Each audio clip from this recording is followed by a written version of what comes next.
Good afternoon, everyone. Welcome to today's Proverbs with Paul in the afternoon here in a little place called Chepstow, which is just outside where the racecourse is. And today we're looking at Proverbs chapter 1 and verse 23. Solomon says these words: "How long, O naive ones, will you love being simple-minded?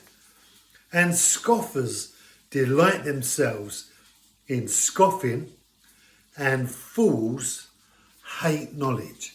So Solomon asked the question, how long? Meaning, isn't it now time for you to come to your senses, O foolish one? And he must have been watching, as it were, the fool constantly make the same mistake. Someone has said that it's the fool that never learns.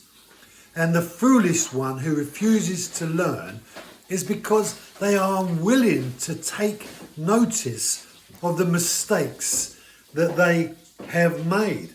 And so in 22 it says, being simple-minded, and this inability to exercise the process of thinking about the journey that we've been on, or even the journey that we're on, or even the journey that we're about to go on. That sense of simple-minded, an unwillingness to use your brain to think.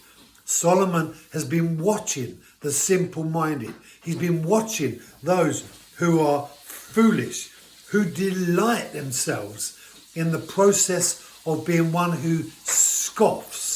And the scoffer refuses to listen because he's hearing the words of the wise, but he's got his own ideas as it relates to what he thinks.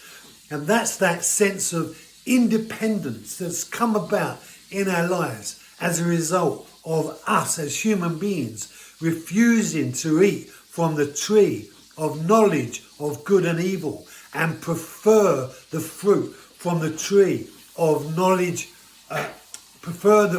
refuse to eat from the tree of life and prefer to eat from the tree of knowledge of good and evil. Why do we choose the tree of uncertainty and that sense of not knowing when God has made available to us this tree of life which bears the fruit of wisdom that enables us to learn from the process of making mistakes? And the fool hates knowledge. He refuses to be convinced or convicted by the very facts that are true. He would rather prefer to live in the cloud of uncertainty. But brothers and sisters, God wants us to live in the conviction of the knowledge of what is true. Bless you. Thank you for joining, and I'll see you tomorrow.